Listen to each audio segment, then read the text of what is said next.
Welcome to the Coming Clean podcast, the truth about cleaning. This is episode 16. Today we're going to talk about disinfectants, the good, the bad, and the new. COVID-19 continues to reshape our world, especially in respect to cleaning. Today we're going to examine the impact disinfectants have in the overall cleaning process, their impact on the general public, on the essential workers, or janitors, and the environment.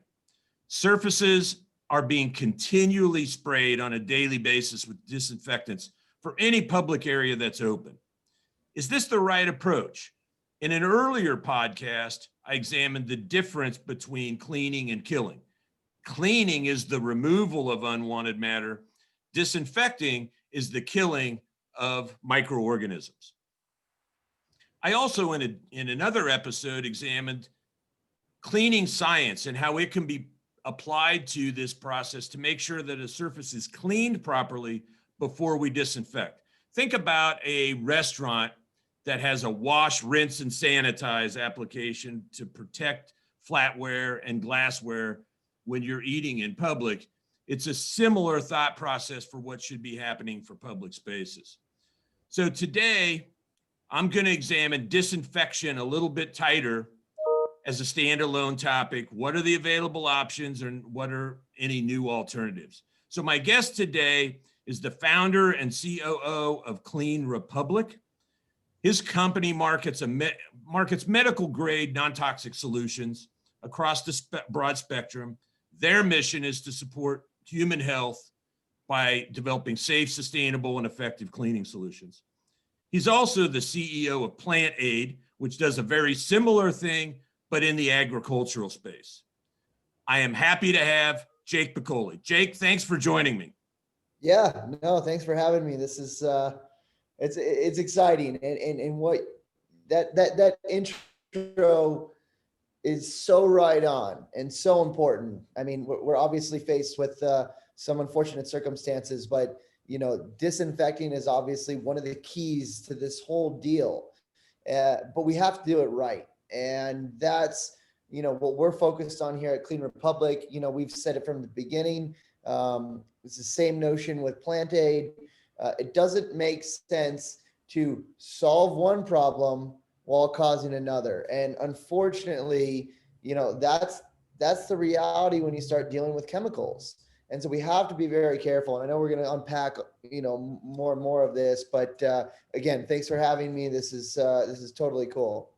Awesome. So let me give our audience just a little background. In the US, a disinfectant product is registered with the EPA.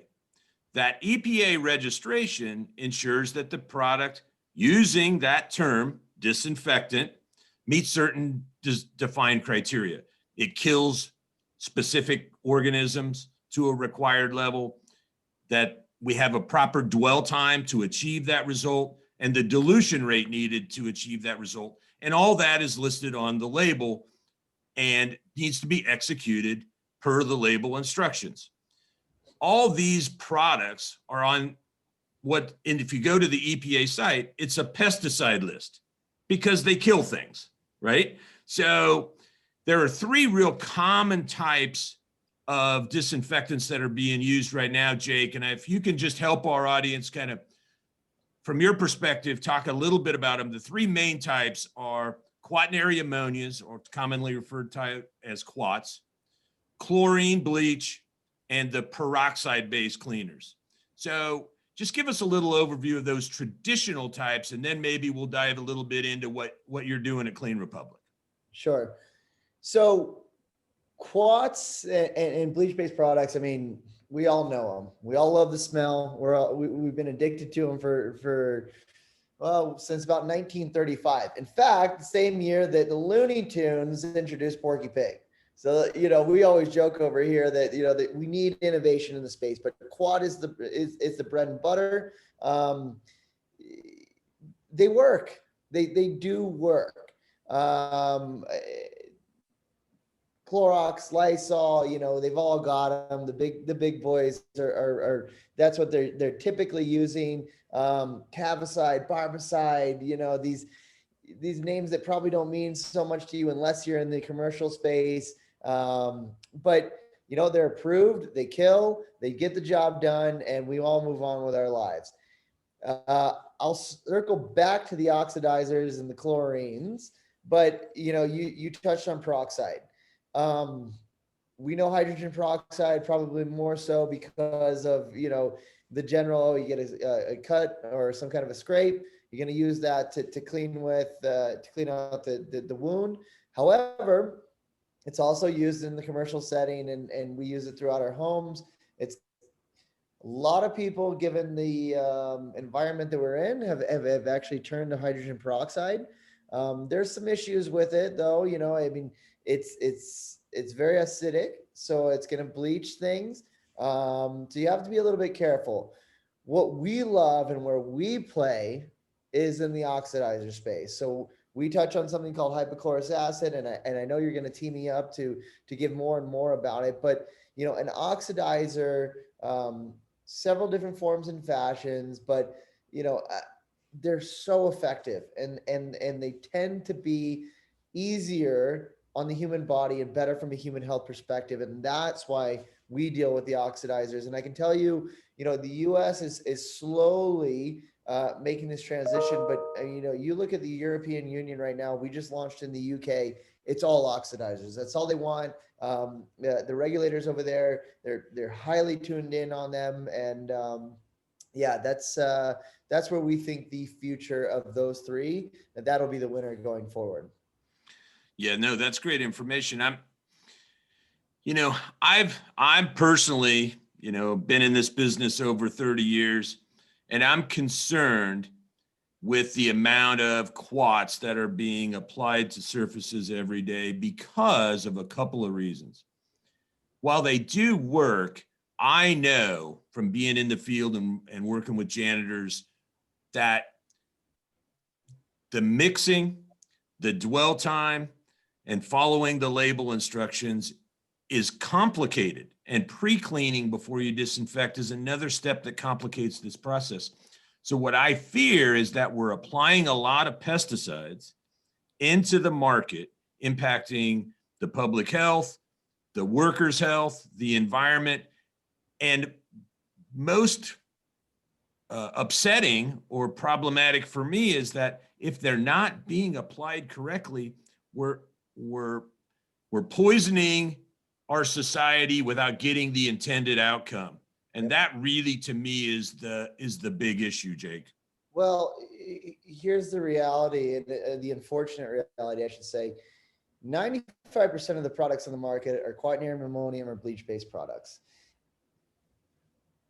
Historically, we've used these products in the household once, twice, maybe 3 times a week when you're doing your deep clean. You're getting in the bathroom and you got your gloves on, whatever. In the commercial setting, middle of the night, you got janitorial services in there. There's no real general public around. Now, because of COVID, it's all day, every day.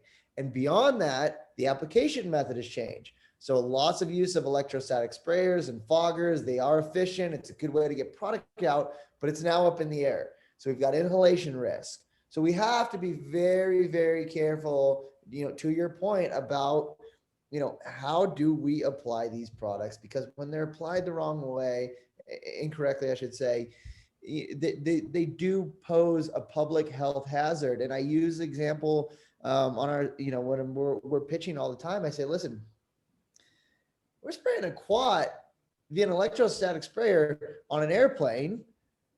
In between, land, touchdown, get the passengers off, spray, get them back on there, shut the door. I mean, we're living through a giant human case study right now of what happens when you apply these products all day, every day. And the EPA, the American Respiratory Association, the European Lung Association, they're telling us what is going to happen based on these 20-year studies. And it's not good. It's COPD, asthma, lung cancer, infertility, so on and so forth. So, I get it. We have to kill, we have to clean, we have to take care of this COVID thing, but we have to do it in the right way. We have to wear the proper PPE with some of these products. And it's just the fact of the matter. So let's we got to take this seriously, I guess is my point. Yeah, no. And I think this is great to just expand the dialogue. Like, I want everybody to be eyes wide open. You can make your own choices, but just have good information. So let's talk a little bit about how what you're doing. You mentioned it a little bit earlier with the hydrochloric acid and the oxidizer. How's that fundamentally different than the quats or the chlorine bleaches? Sure. So the EPA ranks all of these products. They put them in categories, right? 1 through 4, based on the toxicity level. Well, hypochlorous acid is a category 4, which places it among the least toxic of all disinfectants. In fact, the EPA also puts that in a category 4 toxicity rating on water. So the way that we formulate it is salt water run through an electrolysis process, rescrambling the molecules, recombining them, creating HOCl is the chemical ticker on it. It is the infection fighting compound in the human white blood cell. Really cool history on it. It was actually a wartime product. So this came in World War One. We were running out of hydrogen peroxide, rubbing alcohol on the battlefield. So we were taking these generators, we were making HOCl, using it for post-surgical wound healing and cleaning, as well as to neutralize chemical burns. After the World Wars, went by the wayside, mostly because the big issue with hypochlorous acid has always been the stability of it. Mid 1980s, some Russian scientists, they kind of started to kick it. They brought in some of their French colleagues on the chemistry side. Really started to bring this back to life. By the mid 1990s, it made it here to the United States. And we started to play with it in different forms or fashion. Really, I think one of the primary uses for it was, we're going to use this in a hospital to kill C. diff.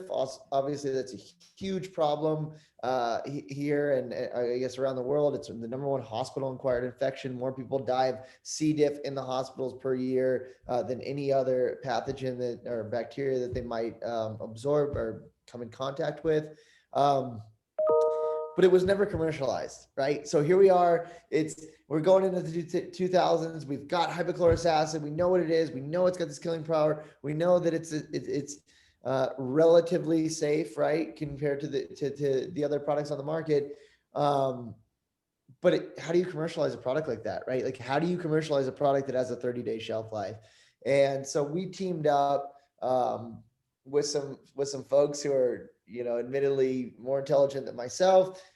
We started throwing big money behind it. And as it sits today, we've developed this to have a 12-month shelf life. So our goal and our mission is to be the guys to bring pure hypochlorous acid, shelf stable, to the market in a very real way.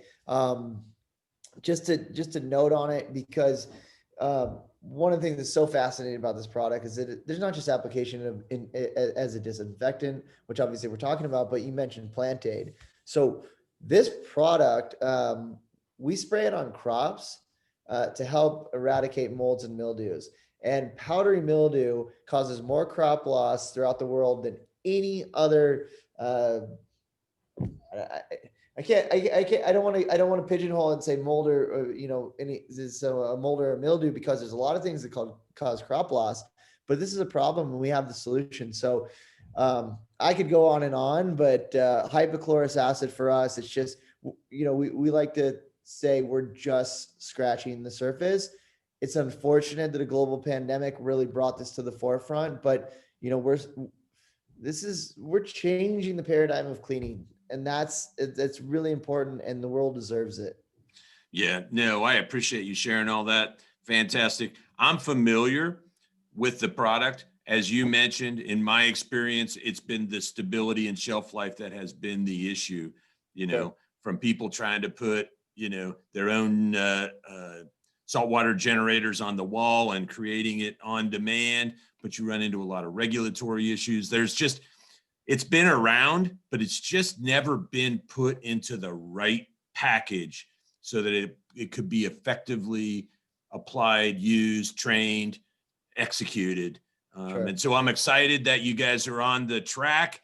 I encourage anybody listening to check it out. How can they get more information about Clean Republic and your products, Jake? Yeah, I mean, clean-republic.com is a great place to start. You can always call us. One of our big initiatives for 2021 is we rolled out what we're calling our client development team. This team is really focused on helping people after the point of sale. So a lot of the big companies right now, they're fine to sell you a product and then say, well, call me the next time you got a PO in hand. That's not our approach here. We believe that the world needs a little bit more support given the climate. So with Clean Republic, we give you the best solutions. We recommend the best application methods, and then we help you craft your standard operating procedures for how to apply these products. So this is very much hands-on, and reach out to us however you can, however we do it today. That's great. So it's clean-republic.com. I urge everybody to check it out. Jake, I wish you well on your mission. I think it's a noble one, and anything I can ever do to help, let me know. I hope my listeners check it out. Have a fantastic and safe day. Hey, thanks for joining me. Appreciate you. I wish you were over here. We're in Boulder, Colorado, sitting on Pearl Street, and as soon as this mess clears up, you're gonna come over here and we'll do this thing in person. You can book it. All right, everybody. Thanks. We'll be back next week with more information. We're out.